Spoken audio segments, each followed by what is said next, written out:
Welcome to Mastering the Attention Economy podcast. I'm your host, Ari Lewis. Human attention is a scarce resource that millions of companies across the globe are fighting for. Once a week, I interview entrepreneurs, executives, and industry leaders on how they earn attention for their brands using social content and media. To learn more about my work, visit arilewis.com and subscribe to my twice-a-week newsletter on how to earn attention for your brand. Today's guest is Stu Fortier. Stu is the co-founder of Compound Writing, a community-powered writing workflow driven by some of the internet's best writers, editors, and experts. In today's episode, we discuss starting an online community, the importance of writing online, and turning membership into a habit. I hope you enjoy. Hey, Ari, honored to be here. Thanks for having me. Yeah, so, big fan of what you guys have been doing with Compound Writing. I've been, following it from afar. And, I wanted to spend today talking about what you're doing, building a community and building, a writing community. But I think it would be appropriate to start with how you began writing online. And I was really interested in hearing more about the story, but you sort of created a onion for the tech industry. So, can you talk about your first foray into writing and creating your first newsletter, which was, essentially the onion for tech? Yes, this is a top secret project that our identities are rarely revealed. But maybe like 3 years ago or something, I had been a big fan of The Hustle and what Sam Parr was doing, and actually got to know a lot of their team, and was generally just kind of amazed at the leverage that a great, high quality, engaged email list can create. Email is, I think now with Substack, the rise of Substack, people kind of realize this, but even just 2 or 3 years ago, I think people were deeply undervaluing email as one of the most kind of intimate, engaged channels. If you tweet something to 300 people, you're probably not going to get much of a response. If you send an email to 300 people, you are virtually guaranteed to get some sort of outcome. So kind of one of the first experiments that I ran was like, okay, could I make just kind of a niche publication? I just want to have fun with this. I don't really have any big ambitions of making it a business, but like, what would be a fun newsletter that I would love to subscribe to?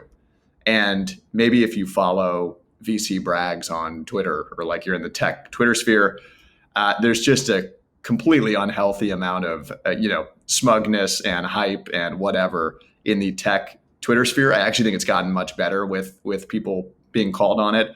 But anyways, I kind of hit up a couple writer friends and was like, we should create the Onion for tech and make it a satirical, weekly newsletter that just makes fun of tech news and makes fun of kind of tech memes.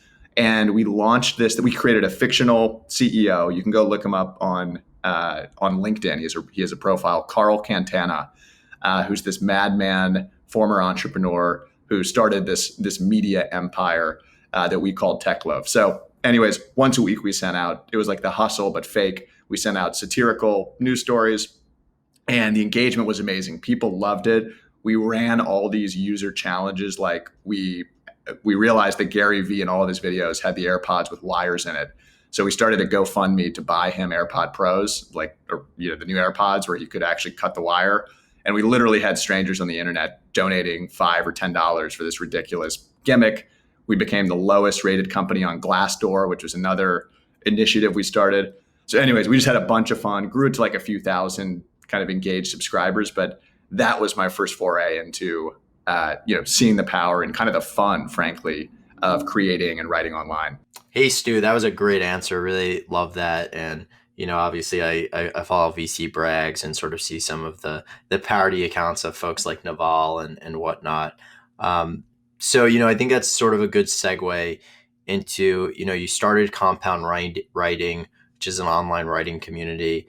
And I think what's really interesting about this is it's such a competitive space, right? You think about writing, there's tons of old school books out there about writing. There's tons of, no offense to you, more established writers out there as well, right? You haven't written a New York Times bestselling book or anything like that. So what made you say, hey, you know what, I'm gonna go into building this online writing community, and I'm also gonna make sure it's differentiated enough from what's out there already, so that we can establish a foothold in the market and be successful? It's a fantastic question because I think we had the same kind of doubts and questions ourselves when we started. But the long story short, and maybe long story, hopefully not terribly long, um, when as the internet has just continued to permeate more and more parts of our lives and really transform media, media, any industry where information used to be costly and expensive to move, are going to be the industries that the internet first disrupts. So media is just, I think, above all else, the industry that the internet disrupts. And what's kind of puzzling to me is that we've brought a lot of our thinking from 30 years ago online. So when information was costly to move, it made sense to buy books, buy newspapers, right? Like there was a certain amount of labor involved to get, the words on the page and into your brain. So that created all these business models, publishing books, obviously buying a subscription to a newspaper. And with the rise of Substack, and I think a lot of the hype around starting a paid newsletter, I'm convinced that's just, for the vast majority of people who are writing inclined, the wrong conversation. I do not think a paid newsletter is a realistic or even frankly desirable product for a lot of writers to create. And the second thing I should clarify is what a writer is, because in Compound, we certainly have some folks who are full-time writers. They have actually published books. They're very successful as writing is their thing. But I think the majority of people who end up joining are people who have writing as a craft that they're dedicated to, but it may not be their first thing. They may be the CEO of some cool startup, working on this really interesting technical challenge, and they use writing as a way of like conveying really interesting expertise, of building their credibility in a market, of attracting and recruiting the people that they want to work with. So they use writing as almost like this solid number two in their life. And it does require, it does have to be very high up on your priority list, but it doesn't necessarily have to be number one. It can be this critical skill as a knowledge worker that helps you be more effective in whatever else you're kind of doing. So that's the other point of clarification with kind of what a writer is, which to your point, I think it's like, yeah, why hasn't, a James Clear type writer, a fairly established, well-known person in our circles, whereas his writing community, there might be a lot of reasons, might not just be his goal, for lifestyle reasons, it's a lot of work to launch a community. But certainly the credibility is there, right? And, again, to his credit, he's done a lot of online writing, but that's his thing. He is to his core, he's writing full time.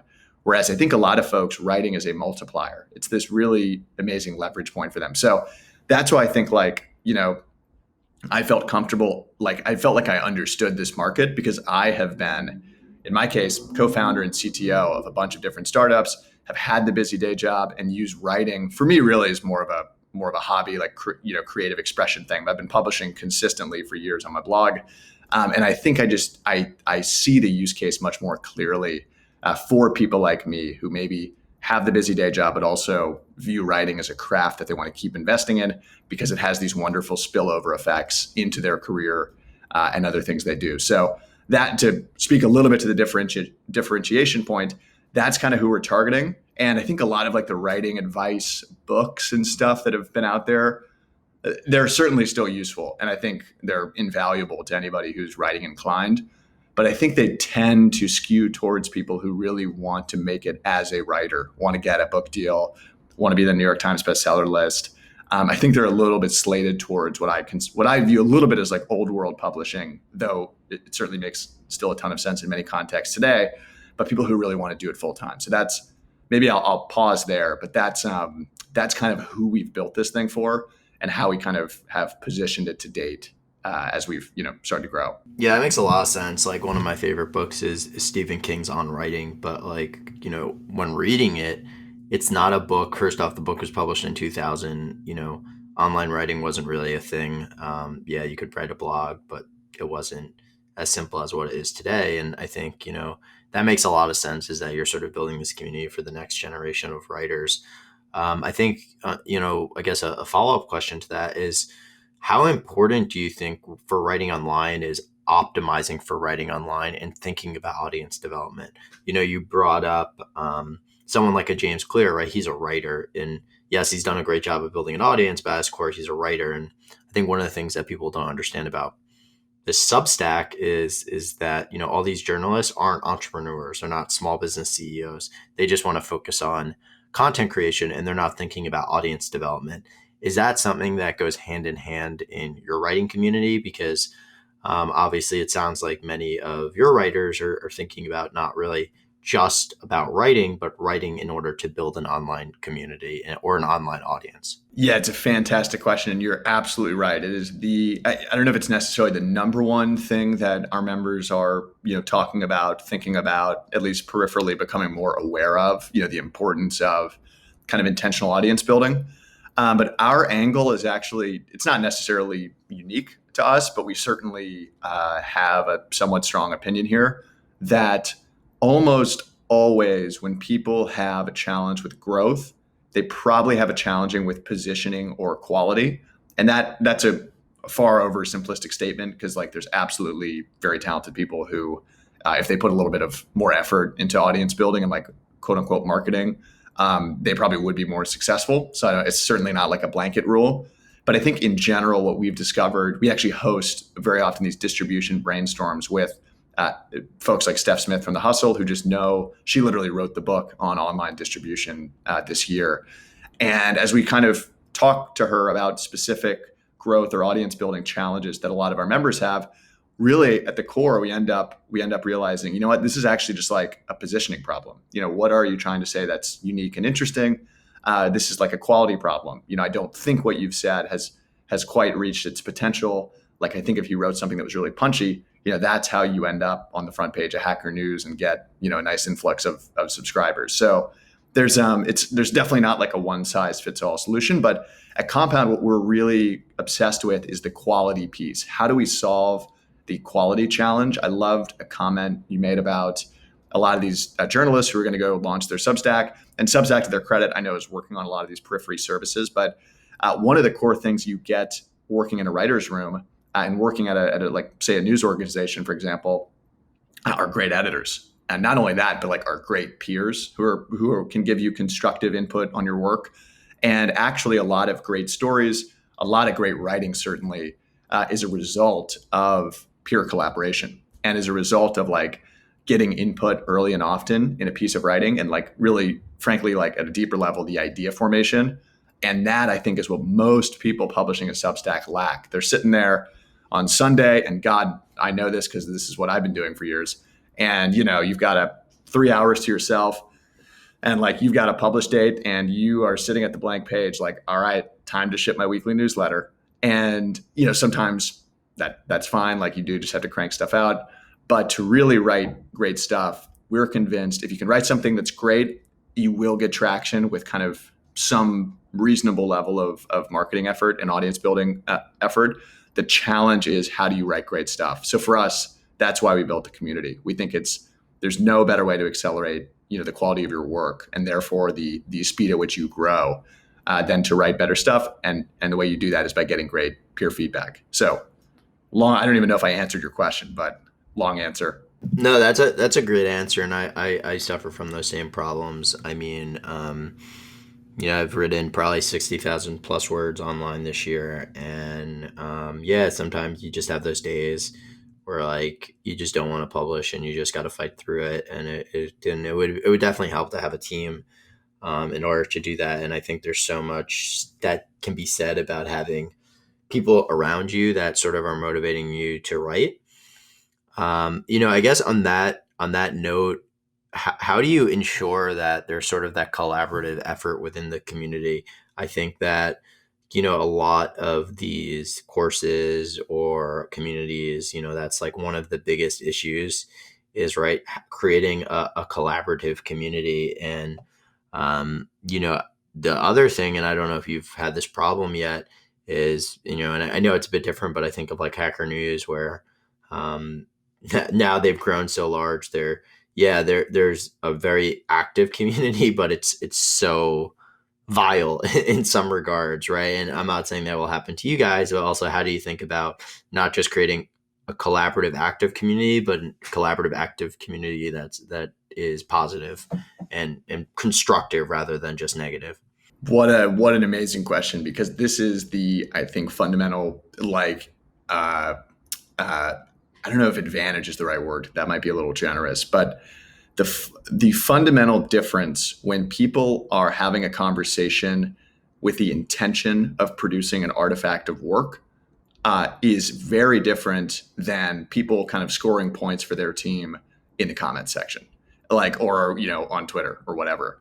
I think what we've discovered in Compound is that the reason anybody is interacting is to produce a piece of writing, and like is to push forward an idea into a piece of writing. Now, at a certain scale, there are always these risks of like people who just want to shoot the idea down, and certainly there still could be some of these challenges. But for us, we focus on doing the work. So like if you're in Compound, it's a workflow. We call it a community powered workflow. We don't even call it a community necessarily. And the whole point is like you submit a rough idea of the next thing you're thinking about writing about, and other people help you improve the clarity of the idea. They help you improve how you might be able to communicate it. And the intention at every step of the way, like the members kind of gain status by their contributions to your ideas. In the same way that like Stack Overflow rewards the best answers, Compound rewards the best editing and rewards the best like thought partnership. So that I think is a fundamentally different driver than something that could, it's funny, Hacker News, I think I have such mixed feelings because I think oftentimes there are pretty interesting, productive conversations that happen and like interesting nuance that gets fleshed out. And like, I would take the Hacker News comment section over most subreddits, most of the time, and most tweet replies too. So there's a good culture there, but the incentives are not quite aligned in the way that producing a piece of writing together is. So we think this can apply far beyond just writing. Like that's certainly just our focus, but any conversation where the pretext is like you will be rewarded and you will gain status if you are able to help move this idea forward, and like produce a better piece of writing at the other end. You'll even be credited with your help at the other end. They'll thank you as an editor. That leads to very different discussions than I disagree with you and I want to score some points for my team. So that's kind of one, maybe insight that we've had. Yeah, and this maybe is a selfish way to think about it. I feel like one of the other benefits of being part of these communities is that it helps grow everyone's following. There's sort of that FOMO that begins to develop where like, I've seen this a lot with people's writing where they're like, oh, I'm thanking this person, this person, this person on Twitter. And, I'm part of this community. And then like everyone wants to be a part of this community and wants to be a part of that type of initiative.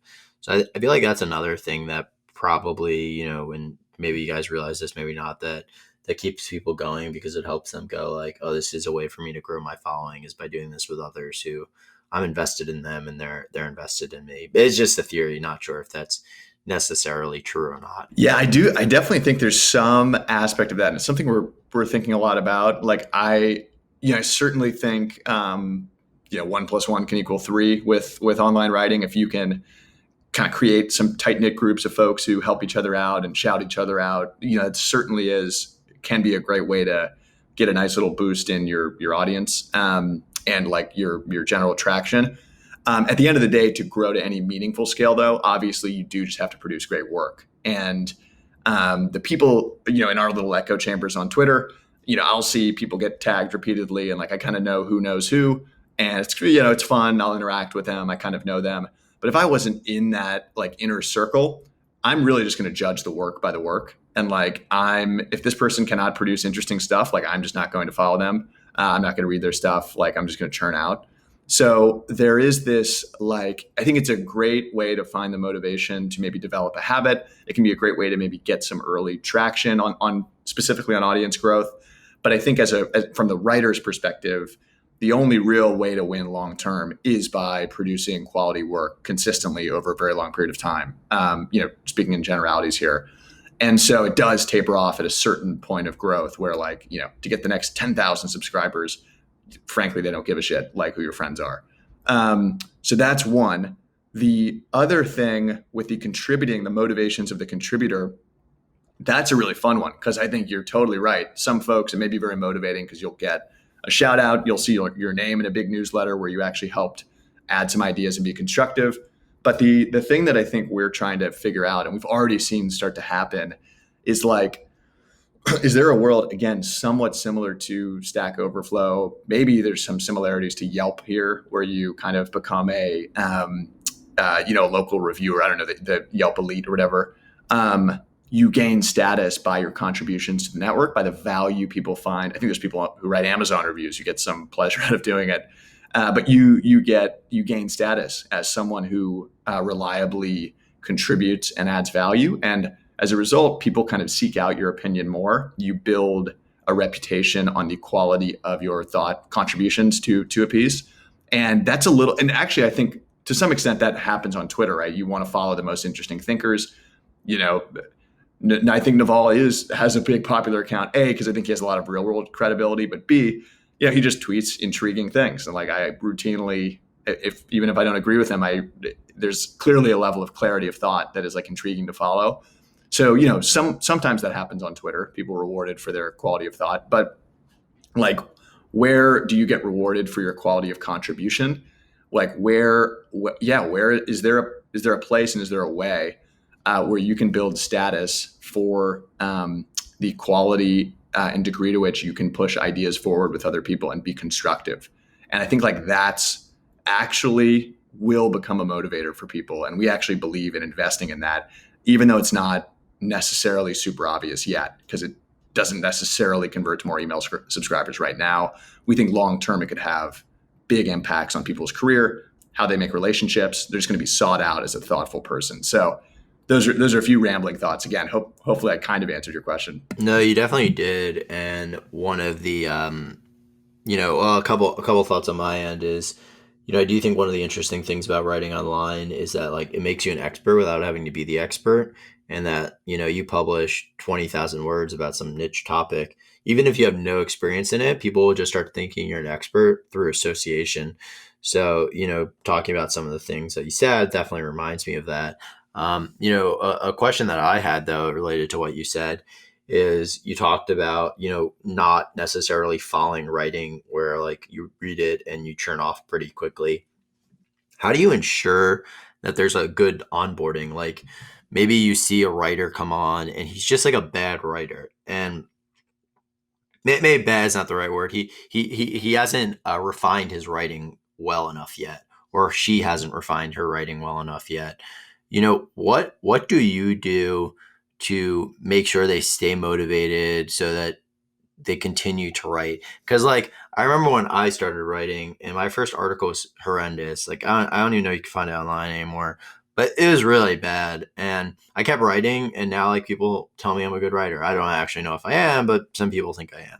So like what do you do to make sure that that writing, which like you personally think is bad, that you're going, hey, like I see some promise, like here's how you continue to stay motivated. Like how do you keep that person from going? You get them to edit other people's stuff. And this is a really big mindset shift that I think is actually kind of hard to sell people on.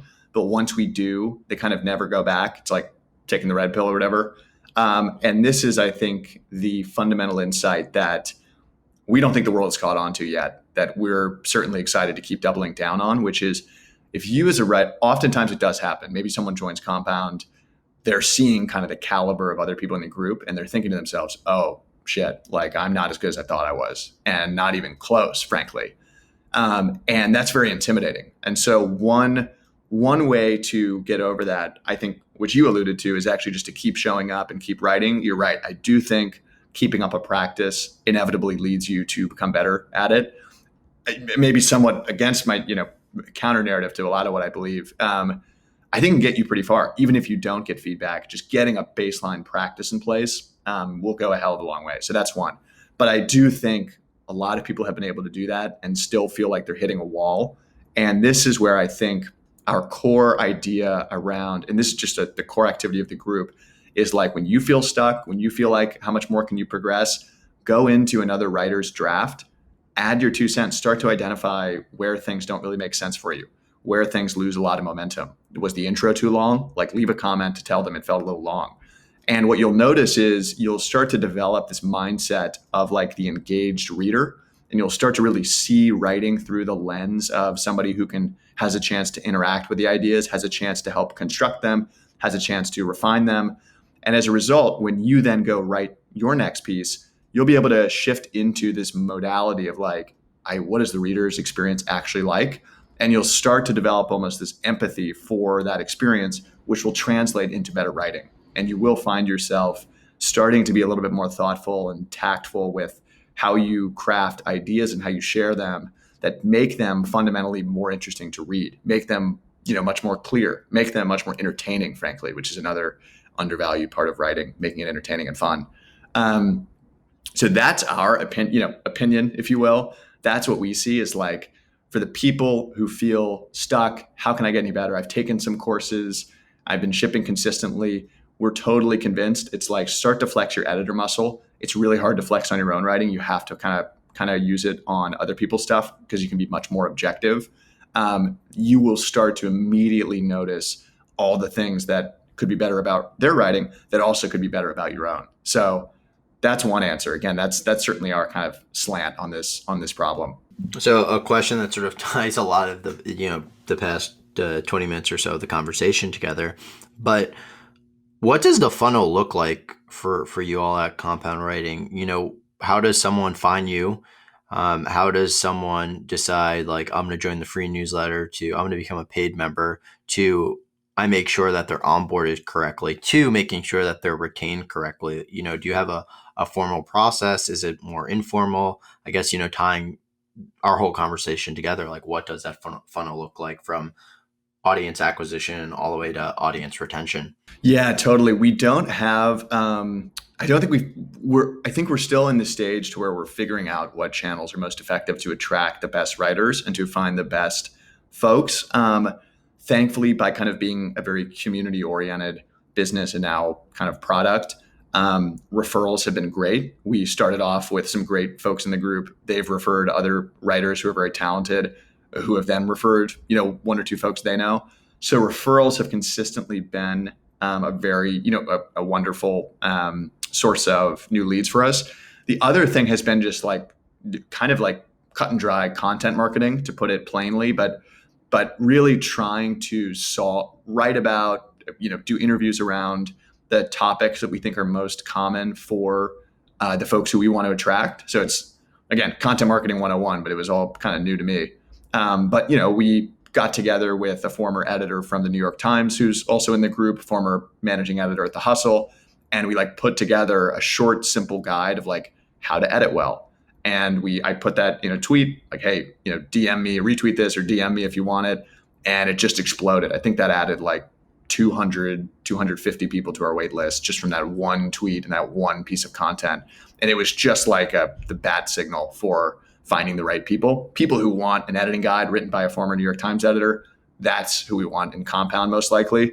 So that's so those are the two things: referrals and some content marketing stuff that have been great for top of funnel and fairly consistent. What happens when someone joins the Compound wait list?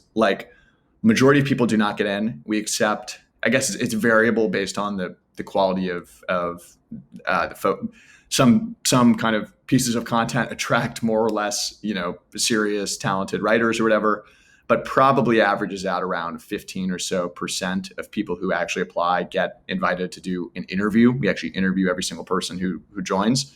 I don't want that to discourage anybody from applying. You would just be surprised that a lot of people apply having never actually published stuff, and there's a lot of reasons to reject folks. So we have some criteria of who we look for: minimum amount of things that they've published. Do they have interesting subject matter expertise? Are they just fun to read? Are they just a good writer? A little subjective. And then we will proceed to an interview where we literally, my co-founder or I, will get on a 30-minute Zoom call, check that they actually match up with the stuff they put in the waitlist form, understand their writing goals and what they want to do. Then we'll share a little bit more about Compound. And what we do is, by the end of the month, we typically kind of have we call them a cohort, even though this Compound's not really an educational product yet. It's not really like a boot camp or something. For that month, everybody who's interviewed, who wants to join, who's paid to join, they'll be let in the first of the following month, where we do a couple of onboarding meetings to get them kind of familiar with some editing skills, familiar with the culture of Compound. This is a place where we contribute to each other's work. We don't really have water cooler conversations about writing tips. We help each other actually produce writing. We just get them pretty clear on what the group is all about. And again, what the product is all about, because a lot of this is being productized. And once they're in, now they're part of the broader community. After they've done a few of these onboarding things, now they can go chime in on any other existing members' open drafts. They can communicate with anybody in the group. So it's not cohort's a little misleading in that we don't actually keep them isolated to the folks who joined that same month. And that goes a hell of a long way. We do some things in the community. Say you've been active for a month and you haven't posted your first draft.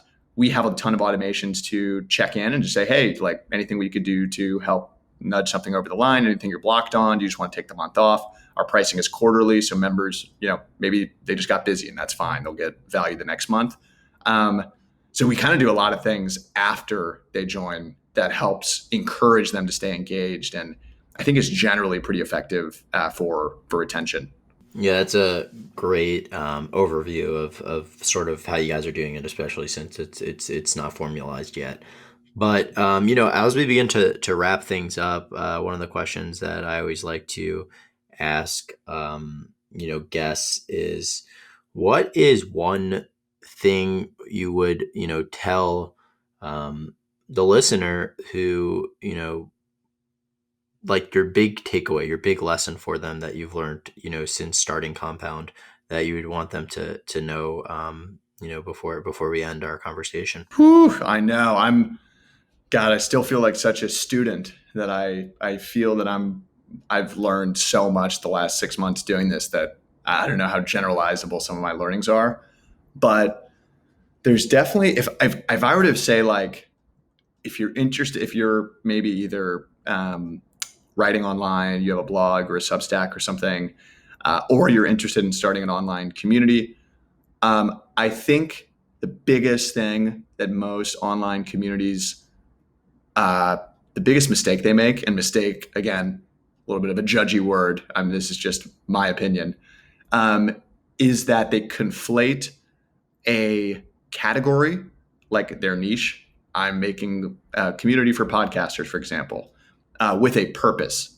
Why do those people actually come to your community? What is the utility of joining your group?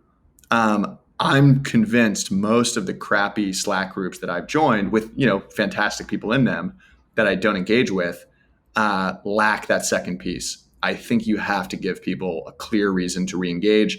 There has to be a clear mind space that they occupy, which is like, I use this community to do blank. If it's a community for salespeople, I use it to maybe, get some coaching or get feedback on my cold emails, or whatever the specific utility might be. But if I were to give anybody kind of thinking about starting a community around an interest of theirs, a piece of advice or just a consideration, it would be, think of a clear purpose. Why should people keep engaging month after month after month with your group? And I think there's a lot of talk about category, and there's not a lot of talk about having a clear purpose. So hope that's helpful. That's a great answer. Really, really appreciate that. Well, Stu, thanks so much for coming on. This was a great conversation, and I'll include it in the show notes. But for those who are looking to join the community or follow you on social media, what's your URL and what are your social handles? Yeah, we'd love to have any writers, aspiring writers or serious writers who have already been at it for a while, consider applying to Compound. It's just compoundwriting.com. You'll see the application button there, but compoundwriting.com. And then I am Stu Fortier, STEWFORTIER, on Twitter. So say hello there. Great, Stu. Well, thanks again so much for coming on, and until next time. Awesome. It was a pleasure. Thanks, Ari. Thanks for listening. If you enjoyed today's episode, consider giving us 5 stars on iTunes. If you are listening to us on YouTube, consider hitting the like button and commenting on what you enjoyed. I'd really appreciate it.